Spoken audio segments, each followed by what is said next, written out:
Samaritan. Sylvester Stallone is dipping his pinky toe into the world of superheroes. There was a time when horror movies were the end-all be-all. You had slashers, you had monsters, vampires, demons, gigantic, kaiju. That was the thing.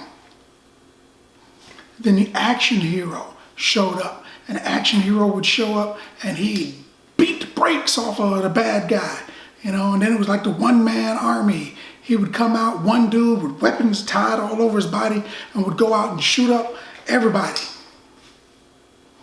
Sylvester Stallone was a part of that. He was a part of the huge phenomenon of the one-man army, of the action flick. He was big. He was big. He was part of the top three, the big three. So now the box office is being dominated by the superhero movie. DC, Dark Horse, Marvel. Everybody's got, skin in the game. Not to be undone, Sylvester Stallone wants to get in there and get himself a little piece too. So he's come up with a superhero called the Samaritan. Two twins born with augmented abilities. To be completely honest, they were kind of like Luke Cage. They weren't the Incredible Hulk. They wasn't Superman. Reminded me of Luke Cage. They were pretty much bulletproof. Pretty much explosive proof, Luke Cage, in the TV show at least, he could overheat and have some problems. Samaritan can overheat and have some problems also. But he's basically Luke Cage as far as I was concerned. He lived in a bad side of town. He was the bad side of town's hero. He fought for them, and he was real strong, real fast, and not super fast, but pretty fast, and he was bulletproof. And his twin brother became evil, of course. You gotta have the opposites.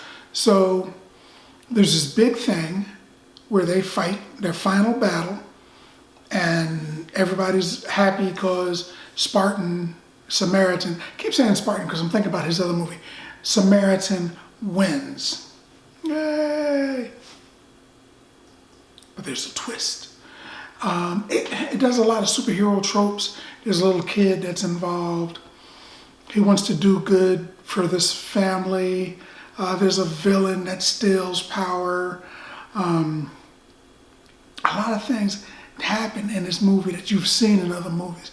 They pretty much did the Ben Affleck Batman in the storage room fight where he fights all of those guys, and I'm pretty sure he was killing those dudes. There's no way that they were walking right after that. They definitely needed more than an Advil after the beating he was tossing them.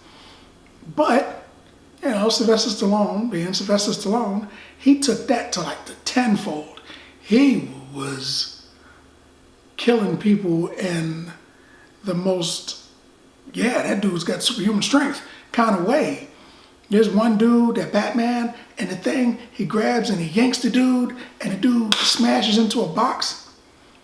He did something similar. There was a dude that was beaten up and he was wobbly, and he was leaning against like a cargo box, and he walks up and punches the dude, uppercuts him through the box. I was like, wow, that dude's, he did. He's throwing people in the fire. He killed a lot of people. But to be honest, they were trying to kill him too, so turnabout, fair play. So this movie, you don't have to put a lot of thought into it. It's not a movie that you've got to go out and figure out who done it. What's the mystery? Where's the secret formula at? You don't have to figure none of that stuff out.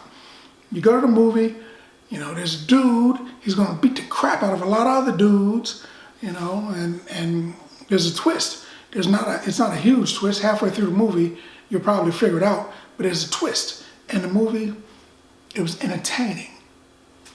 It wasn't, you didn't have to be Sherlock Holmes to figure it out, but it was entertaining. It was a nice twist.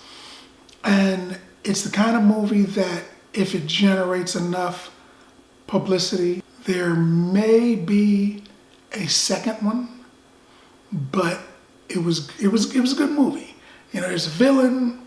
The villain, for some reason, just wanted anarchy. He was the Joker, basically. He just wanted to see the world burn. He didn't have any particular reason. He just wanted everybody to destroy the city. Wasn't gonna get rich, wasn't feeding people, wasn't really helping people, wasn't doing anything for his own personal motivation, except he just wanted to see the city burn. So he decided to stop him. Samaritan decided to stop him.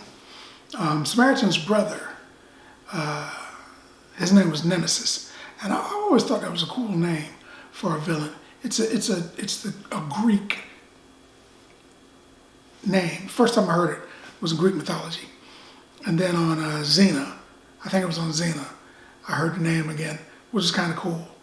And then later, you know, you hear it a lot. It comes up, but I always thought that was a cool name for a villain, and that's essentially it. Without giving out the big things, you know, that's basically it. He's a guy with superhuman powers that's tossing people a beating. That is the gist of the movie.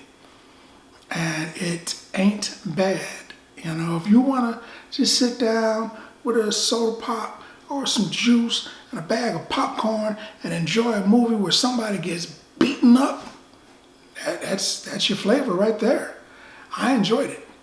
In fact, I enjoyed this movie, Samaritan, so much that I would give this movie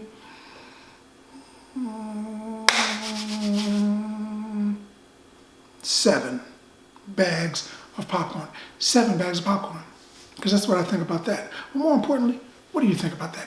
Now that you've seen the video, let's talk about it in the comments. And as always, if you like the video, if you like the content, subscribe. And then like. Popcorn passport. Get your popcorn passport.